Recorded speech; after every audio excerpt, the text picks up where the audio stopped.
అదిగో కడబూర ధ్వని మ్రోగు వేళాయను నా ప్రాణనాథా నీరాకకై నేను వేచియున్నాను నా జీవదాత నా జీవదాత నీ పిలుపుకై నేను కనిపెట్టుచున్నాను నీ పిలుపుకై నేను కనిపెట్టుచున్నాను.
With every child we comfort and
యేసుక్రీస్తు నామములో మీ అందరికీ నా హృదయపూర్వక వందనాలు. మీరు అందరూ బాగున్నారు కదా? ఆ క్రీస్తు నామంలో నేను ఇలా సువార్త ప్రకటించడానికి నాకు ఇచ్చిన కృపను బట్టి నేను దేవుణ్ణి ఎంతగానో స్తుతిస్తూ ఉన్నాను. అల్పుడైన నాకు ప్రభు నాకు ఇచ్చిన ఈ కృప మీ అందరి ప్రార్థన వల్లే నాకు ఈ కృప దొరికింది. మీ అందరూ ఇలా చూస్తూ నా కోసం ప్రార్థన చేస్తున్నారు. ఆర్థికంగా కూడా మీరు నాకు ఎంతో సహాయపడుతున్నారు. మీరు ఇస్తున్న ఒక అమూల్యమైన కానుకల వల్ల ఈ పరిచర్య వేలాది మందికి ఆశీర్వాదకరంగా ఉంది. చాలామంది రక్షణ పొందుతూ నాకు తెలియజేస్తూ ఉన్నారు. మరి నేను ఒక అనాథగా బాల్యం నుంచి జీవిస్తున్న వ్యక్తిని. చిన్నప్పుడే నేను క్రీస్తుని అంగీకరించినందువల్ల నన్ను ఇంట్లోంచి కాకినాడ నగరంలోంచి వెలివేశారు. నేను అలాగ ఫుట్పాత్ మీద, ప్లాట్ఫామ్ మీద పడుకొని ఆ పని ఈ పని చేసుకొని అలా జీవించాను. అలా బొంబాయి వెళ్ళాను. అలా ఇండియా అంతా కూడా సువార్త చేయాలని నా లక్ష్యం నెరవేర్చుకున్నాను. అది దేవుని కృప. అది నేను పెద్దగా ఏం చదువుకోలేదు. చదువుకోవడానికి నేను బాల్యంలోనే క్రీస్తుని అంగీకరించాను కాబట్టి నన్ను వెలివేశారు. చదువుకోవాలన్న ఆశ నాకు ఎంతో ఉండేది. కానీ మాది చాలా అంటే చాలా దీనస్థితి. నా అడ్రస్ చెప్పాలంటే ఫుట్పాత్. నేను ఎప్పుడు కూడా ఆ చెత్త బాక్సుల దగ్గర, ప్లాట్ఫామ్ల మీద, అరుగుల మీద పడుకునేవాడిని. అలాంటి నన్ను ప్రభు తన సేవకు పిలిచారు, నన్ను ఆశీర్వదించారు, చాలా అత్యధికంగా దీవించారు. అలా దీవించినప్పుడు నాకు కొన్ని విషయాలు ప్రభు నాకు నేర్పించారు. ప్రేమించడం అనేది ఎవరినైనా సరే సమానంగా ప్రేమించాలి. ఒకవేళ నీ ఎడల ఎవరైనా తప్పు చేస్తే వారిని హృదయపూర్వకంగా క్షమించాలి అనే వాక్యాలు ప్రభు నాకు నేర్పించారు. నాకు నేర్పించిన విధానంలో ఈరోజు మీకు ఒక అంశాన్ని మీ ముందు పెడుతున్నాను. అదేమిటంటే మోకాళ్ళ మీద క్షమించాను అనే వాక్యాన్ని మీ ముందు నేను పెట్టడానికి ఇష్టపడుతున్నాను. అపోస్తుల కార్యం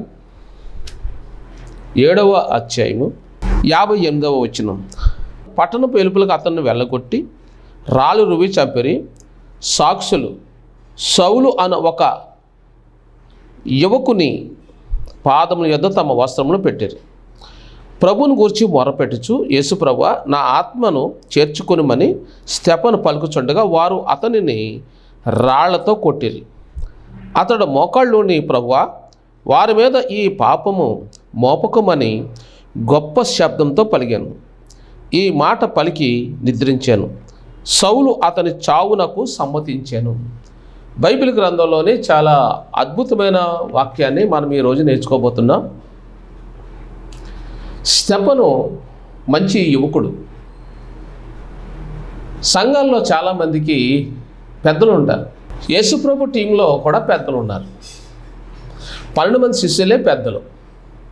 యేసుప్రభు తర్వాత పెద్దలేమో సేవకులు అయ్యారు.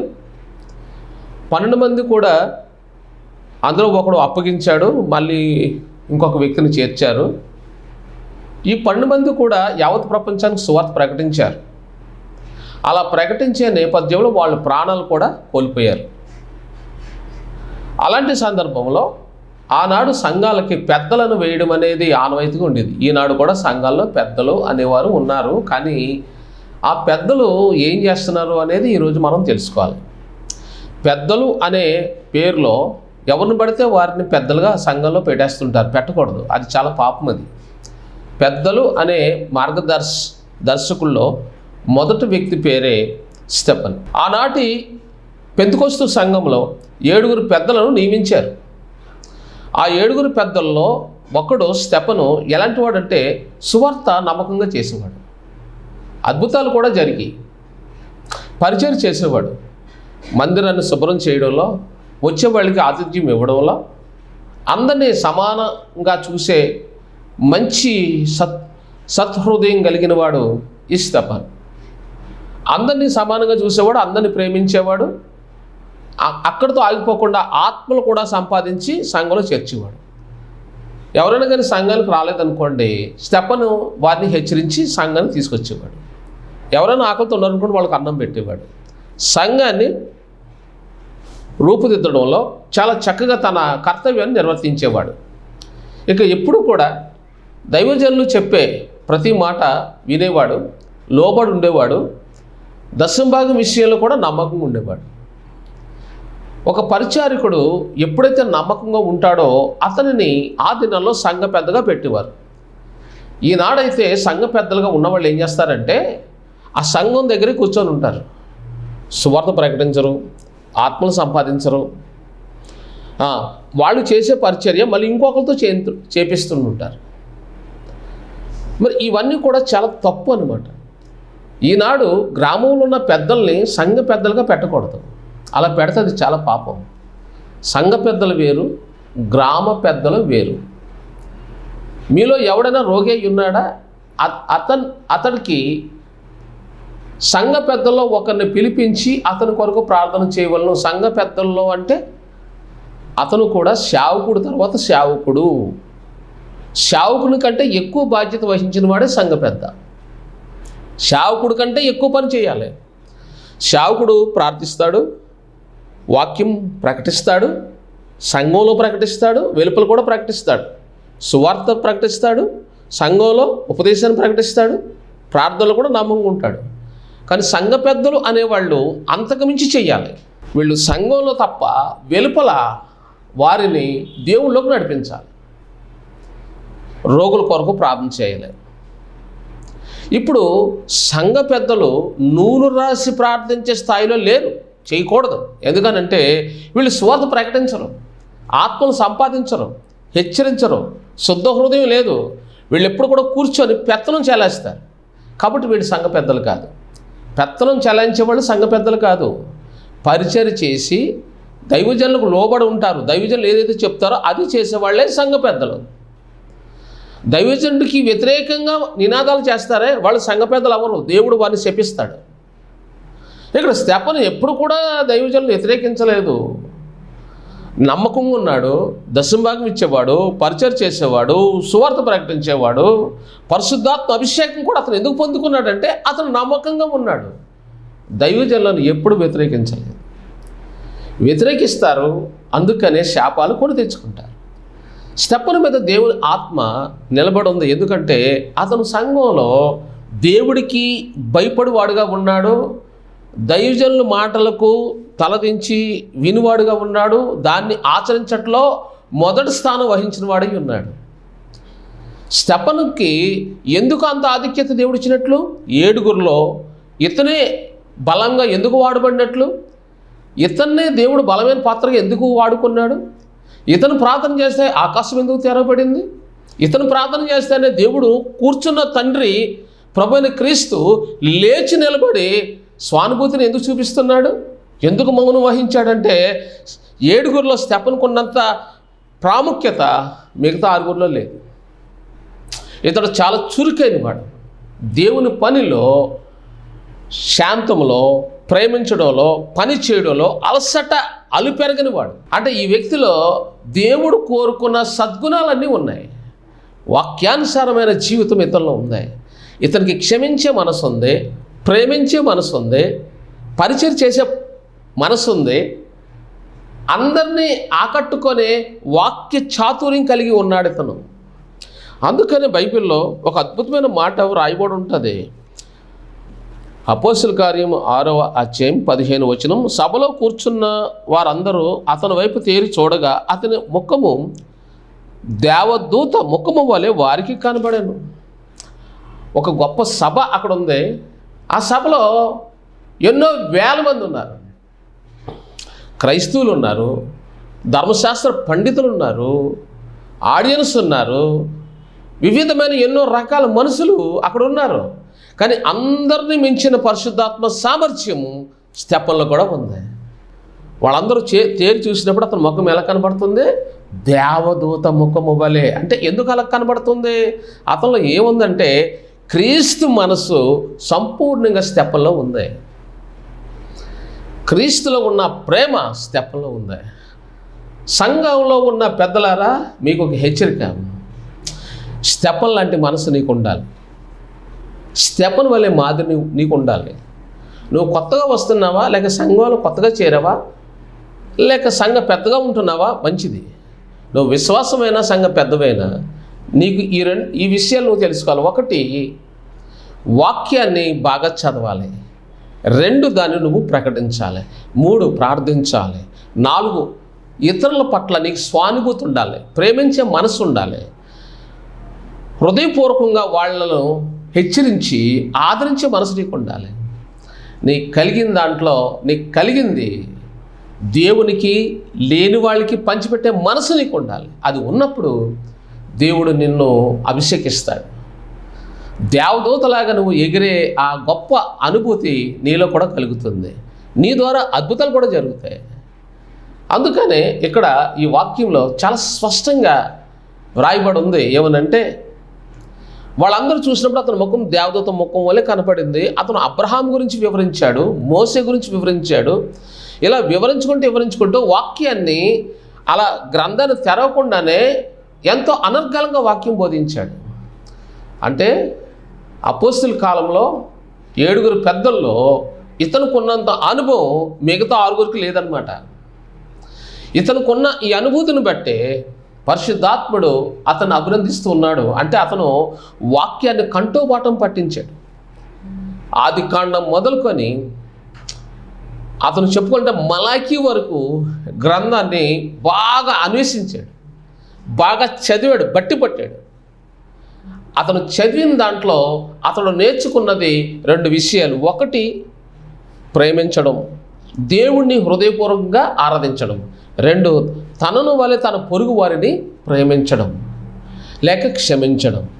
ప్రేమించడం, క్షమించడం, అనుసరించడం, ఆరాధించడం, సువార్త ప్రకటించడం, ఇవన్నీ ఒక స్టెప్లో మనకు కనబడుతున్నాయి. అయితే ఈ వాక్యము పూర్తయిన తర్వాత ఆయన చివరిగా చేసిన అద్భుతమైన మాట ఒకటి ఉంది. అది ఏంటంటే ఇక్కడ చెబుతున్నాడు చాలా వివరంగా. ఏమనంటే వారి మాటలు విని కోపంతో మండిపడి అతను చూచి పళ్ళు కొరికిరి. ఏమిటది? ఎందుకు వాళ్ళకు కోపం వచ్చిందంటే దేవదూతల ద్వారా నియమించబడిన ధర్మశాస్త్రం మీరు పొందితురు కానీ దానిని గైకొనలేదని చెప్పాను. దేవుడిచ్చిన అద్భుతమైన గ్రంథాన్ని మీరు పొందారు, అది దేవతల ద్వారా మీకు అనుగ్రహించబడింది. కానీ దాన్ని మీకు ఇవ్వడంలో మోసే 40 రాత్రులు 40 పగల్లో దేవునితో మాట్లాడాడు. అద్భుతమైన గ్రంథాన్ని మీ చేతుల్లో ఉంది, కానీ మీలో ఏమి లేదో తెలుసా? క్షమించే మనసు లేదు, ప్రేమించే మనసు లేదు. ఏ వ్యక్తికైతే క్షమించే మనసు ఉండదో, ప్రేమించే మనసు ఉండదో, లేక క్రీస్తులో ఉన్న ప్రేమ ఎవరికైతే ఉండదో, పంచిపెట్టే అనుభవం ఎవరికైతే ఉండదో, దాతృత్వం ఎవరికైతే ఉండదో, వాళ్ళు బైబిల్ ముట్టుకోవడానికి కూడా హక్కు లేదని చెప్తున్నాడు. బైబిల్ ముట్టుకునే వాళ్ళు ఎవరైనా సరే క్రీస్తు అందరినీ ఎలాగైతే హృదయపూర్వక క్షమించాడో, బైబిల్ పట్టుకునే ప్రతి ఒక్కరు కూడా హృదయపూర్వక క్షమించే మనసు అతనికి ఉంటేనే ఆ బైబిల్ పట్టుకోవాలి. లేదంటే అతడు శాపగ్రస్తుడిగా మారిపోతాడు. అతనికి క్షమించే మనసు ఉండాలి. రెండోది, ప్రేమించే మనసు ఉండాలి. ప్రేమించి ఆ వ్యక్తిని వెంటాడి అవతల వ్యక్తి కొదువులను తీర్చే వ్యక్తిత్వం అతనికి ఉండాలి. ఆ వ్యక్తి ఆకలితో ఉండకుండా అవతల వ్యక్తి ఈ వ్యక్తి ఏం చేయాలి? అతనికి కడుపు నిండా అన్నం పెట్టాలి. బట్టలు లేదనుకుని బట్ట ఇవ్వాలి. డబ్బులు లేవు అనుకోండి, ద్రవ్యం ఇవ్వాలి. అవతల వ్యక్తిలో ఉన్న కష్టాల్ని యువతల వ్యక్తి పంచుకోవాలి. అవతల వ్యక్తిని కష్టాలు పడుతుంటే చూసి చూడనట్లు వదిలేయకూడదు, చూసి పట్టించుకోవాలి. అయితే అవి పట్టించుకోలేని మనసు ధర్మశాస్త్రం ఉపదేశకుల్లో ఉంది. వాళ్ళు కష్టాలు చూస్తారు కానీ పట్టించుకోరు, వేలితో కూడా మెదపరు. మత్తయి సువార్త 23వ అధ్యాయంలో ఉంది, వీరు ఆకాశాన్ని భూమిని చుట్టూ వచ్చేదరు, అతడు వీరితో కలిసినప్పుడు వీరు అతనిని 2 అంతలు నరకపాత్రునిగా చేయెదురు అని రాయబడింది. అంటే వాళ్ళు మోయలేని బరువులైతే మోపుతారు కానీ వాళ్ళు వ్రేలుతో కూడా దాన్ని మెదపరు అని యేసుప్రభు వారు చెప్తూ ఉన్నారు. వీళ్ళ గురించి యేసు చెప్పాడు. వీళ్ళే యేసుని రాళ్ళతో కొట్టించి, మేకులు కొట్టించి చంపించింది వీళ్ళే.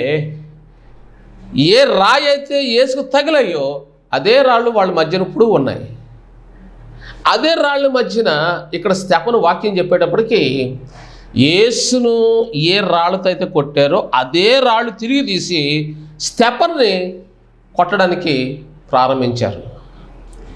ఏ రాయి అయితే సిలువకి ఎక్కి ముందు యేసుకు తగిలిందో అంద సేమ్ రాయి స్తెఫను మీద కూడా పడ్డది. అందుకనే ఆకాశం తెరవబడింది. స్తెఫను నిందలు గుండా వెళ్తున్నాడు, అవమానం గుండా వెళ్తున్నాడు. అతను సత్యం చెప్పాడు, అసత్యాన్ని వ్యతిరేకించాడు, పాపాన్ని వ్యతిరేకించాడు, అసత్యాన్ని వ్యతిరేకించాడు, తప్పుడు బోధనలు ఖండించాడు, కోపాన్ని, ద్వేషాన్ని, అసూయ వాటిని వ్యతిరేకించాడు. అందుకు వాళ్ళకి ఏమొచ్చింది? కోపం వచ్చింది. కోపిష్ఠులు దేవుని రాజ్యం చేరరు, దొంగతనం చేసేవాళ్ళు దేవుని రాజ్యం చేరరు, ఇతరుల కష్టాల్లో పాలు పంచుకోలేనోడు దేవుని రాజ్యం చూడలేడు, ప్రేమ లేనివాడు, ప్రేమ రాజ్యం పరలోకం చేరలేడు. పరలోకమంతా ప్రేమతో నిండి ఉంటుంది, పరలోకమంతా దీనత్వంతో ఉంటుంది, పరలోకమంతా దయతో కూడింది. పరలోకం పరిశుద్ధమైనది, యథార్థమైనది, వాస్తవమైనది, సత్యం. అందులో శాంతి నివసిస్తుంది. నీవు ఈ లోకంలో బ్రతికుండగా నువ్వు ఇతరులకు శాంతికరంగా ఉండాలి, సమాధానకరంగా ఉండాలి, సంతోషకరంగా ఉండాలి, ఆదరణకరంగా ఉండాలి, సమాధానం పంచేవాడుగా ఉండాలి, నీ ఆస్తిని పంచేవాడుగా ఉండాలి, నీ కష్టాన్ని పంచేవాడుగా ఉండాలి, నీ శరీరాన్ని ఇతరుల కొరకు కష్టపడాలి దేవుడు కోసము అనంటే దేవుడు చెప్పే పని చెయ్యాలి. ఇతరుల కష్టాల్లో కూడా నువ్వు పాలుభాగం పంచుకోవాలి. అలా పాలుభాగం పంచుకున్న వ్యక్తి అపోస్తల కార్యంలో స్టెఫన్ లాంటి వ్యక్తి అపోస్తల కార్యంలో మనకి ఎవరు ఎదురవరు. కానీ స్టెఫన్ని రాళ్లతో కొట్టేటప్పుడు ఆ పక్కనే దగ్గరలోనే ఉన్నాడు సౌలు. అంటే సౌలే స్టెఫన్ మీద ఉన్న పరిశుద్ధాత్మ ఏమంటాడంటే, స్టెఫను, ప్రభువా నేను చనిపోయాను, కానీ ఈ సౌలు బలమైన పరిచయం చేయాలి.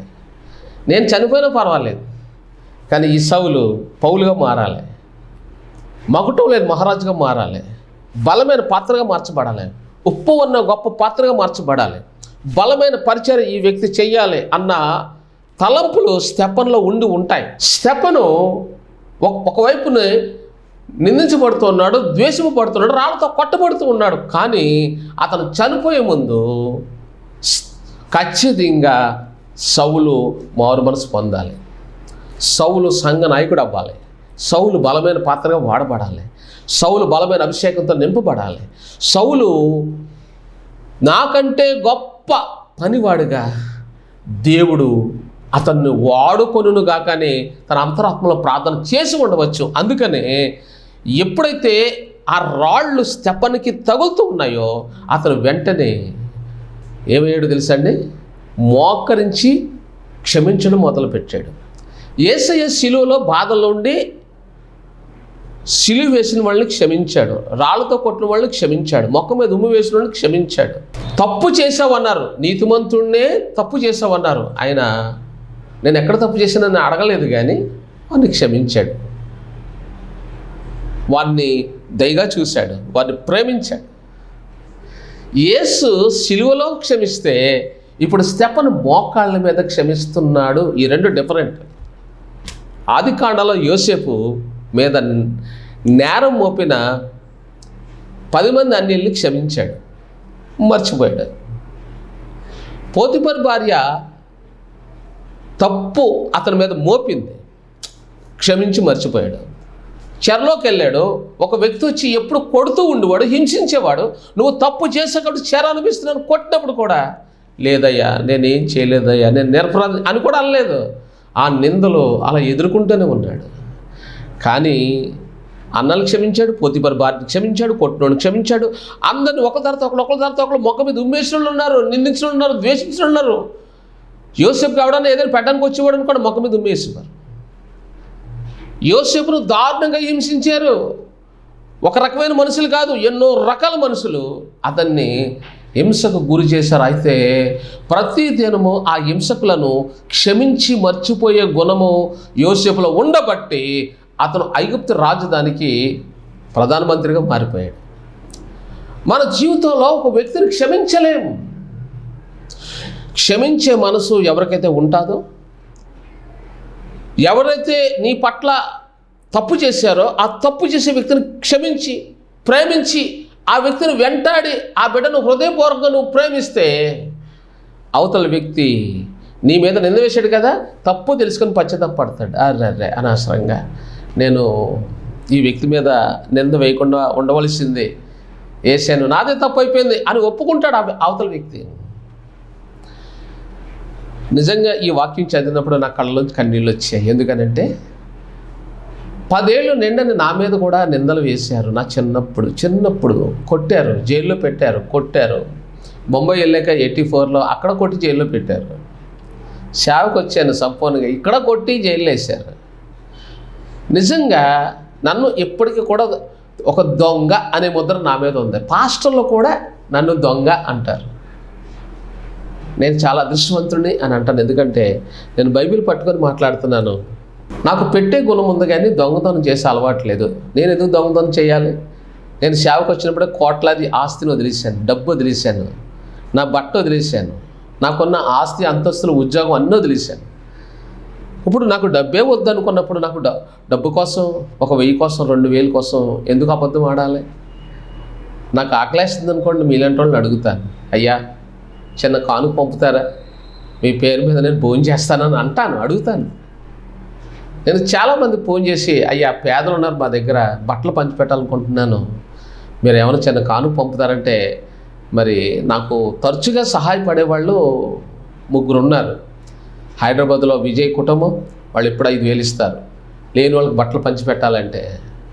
జాన్సన్ గారు, అన్నమణి గారు కూడా అలాగే 5000, కొన్ని సందర్భాలు 10,000 ఇచ్చిన దాఖలు కూడా ఉన్నాయి.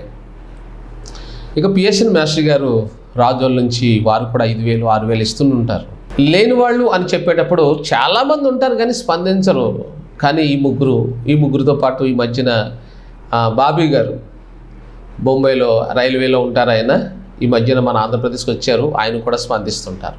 ఇలా 4, 5 అంతే స్పందిస్తుంటారు. చాలామంది ఉంటారు కానీ స్పందించరు. లేనులకి బట్టలు పంచిపెట్టాలండి, లేనులకి బెడ్షీట్స్ ఇస్తామండి, లేనులకి చీరలు ఇస్తామండి అని అంటే కొంతమంది స్పందిస్తారు. అందులో కొంత కానుక నేను కూడా తీసుకుని, మరి ఎందుకంటే నేను కూడా చాలా దీనస్థితిలో ఉంటూ ఉంటాను. ఎందుకంటే నేను చేసే పరిచర్య పల్లెటూరు పరిచర్య కాబట్టి నేను చేసే పరిచర్య అంతా కూడా రాళ్ళతో కూడింది. రాళ్ళతో అంటే నిందలతో కూడింది. ఎప్పుడు మా ప్రాంతంలో నన్ను నిందించిన వాళ్ళు ఖచ్చితంగా ఎక్కువ మందే ఉంటారు. నిందించే వాళ్ళు ఉన్నారు, ద్వేషించే వాళ్ళు ఉన్నారు, హింసించే వాళ్ళు ఉన్నారు, బాధించే వాళ్ళు ఉన్నారు.